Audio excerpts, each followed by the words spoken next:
बाबा सगड़ेश्वर सगड़ेश्वर महोत्सव चलित वर्ष कुचिंडा उपखंड बाबा सगड़ेश्वर सहर परिक्रमा करी खूब धूमधाम रे पालन होता।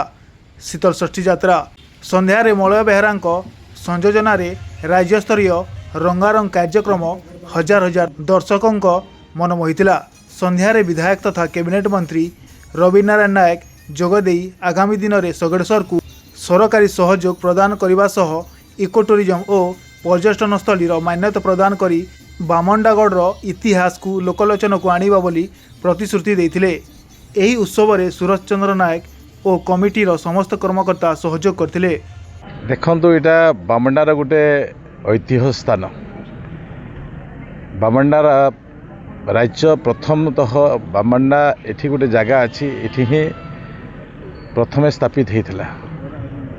सही समय बाबा सगड़ेश्वर आविर्भाव होइछि एवं तांकर महत्व बहुत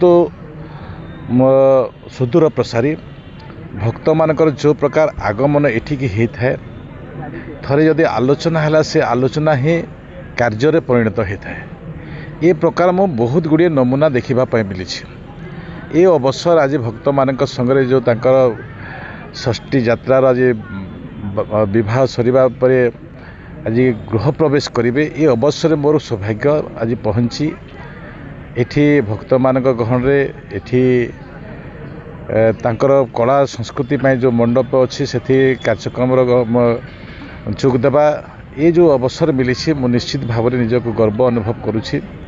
एवं आगामी दिन में ये सगड़ेश्वर बाबांकर ए स्थानर एते महत्व बढ़िबा ये भी गोटे धाम हेबापई योग्य अच्छी।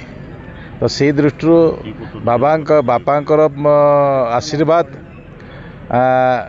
पर्यटन स्थली भितर कुचिंडा रे उषाकोठी मुक्तेश्वर सगड़ेश्वर आम देगाँ महावीर ता संगे संगे गुदगुदा ये हूँ आम चिन्ह कुचिंडार चिन्ह बामंडार चिन्ह।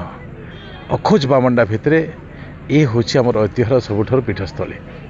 शीतल षष्ठी महोत्सव आमर कुचिंडा उपखंड तथा बामंडा पूर्वतन बामंडा राज्यर एक प्रसिद्ध शैवपीठ। ये पीठरे दीर्घ 12 वर्ष धरी ये सगड़ेश्वर महोत्सव एवं शीतल षष्ठी यात्रा अनुष्ठित हो आसुची। एटा ये अंचल गर्व एवं गौरवर पीठस्थली। एठी भक्त माने दर्शनार्थी माने विभिन्न समय रे वर्षर विभिन्न समय आसी थांती। आज मध्य गतकाली ठारू ए शीतल षष्ठी यात्रा एवं ए महोत्सव सगड़ेश्वर महोत्सव चालू रही। ये अवसर रे आज मु आमर ये अंचल जनसाधारण को अभिनंदन जनइबी शुभेच्छा जनइबी जे ये अंचल रे आज ये वार्ता प्रेरणा सृष्टि करू जे अंचल लोकों मध्य एकतार मनोभाव ऐक्य एवं ता सहित सद्भाव एवं शांति सहावस्थान एवं भातृभाव सृष्टि हो एवं लोकों भितर शांति सौहार्द्य ये सब बजाय रहू लोकों प्रगति आगक आगक जाऊ ये कामना करी ये शैवपीठर जो उन्नतिमूलक कार्य होबार लगी प्रयत्न चली उद्यम चली सेटा सफल हो ये आशा मु करी एवं समस्त आउ थे पुणी थे शुभेच्छा जनइबी। 1159 ख्रीष्टाब्द बामंडागढ़ प्रथम राजा सरजू गंगदेव बामंडागढ़ ही ताकर राज्य स्थापन करथिले। ताकर पीरियड रु सी इताकू इ मंदिर तो सेते बेले नाई शिव बाबा को पूजा करबार आरंभ करथिले जार ना थिला संकटेश्वर। परवर्ती काल रे इटा सगड़ेश्वर हो जाइए किंतु किछि वर्ष पूर्वे प्राय गोटे जुग हो गला बोलन तो 12 बछर हो गला। इने शीतल षष्ठी यात्रा भी कलु धूमधाम रे आर तार संगे सगड़ेश्वर महोत्सव भी कराला। मलय बेहरा आमर सगड़ेश्वर महोत्सव शीतल षष्ठी यात्रा संयोजक भाव में 12 वर्ष है दायित्व नहीं। बहुत गर्व अनुभव लगुचे। बहुत निजर माने जेन ओडिया अस्मितार जेन कथा पड़ीचे।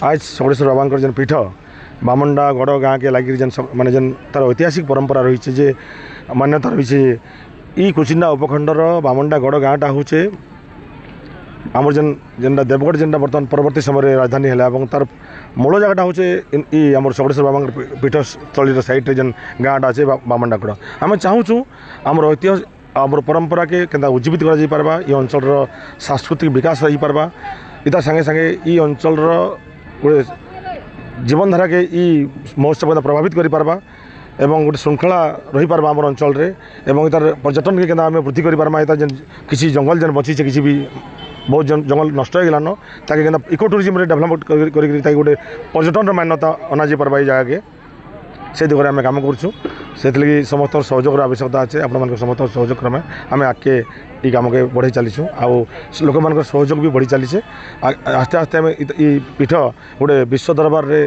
जातीय स्तर में सुनाम अर्जन करवा आशा रखीचु।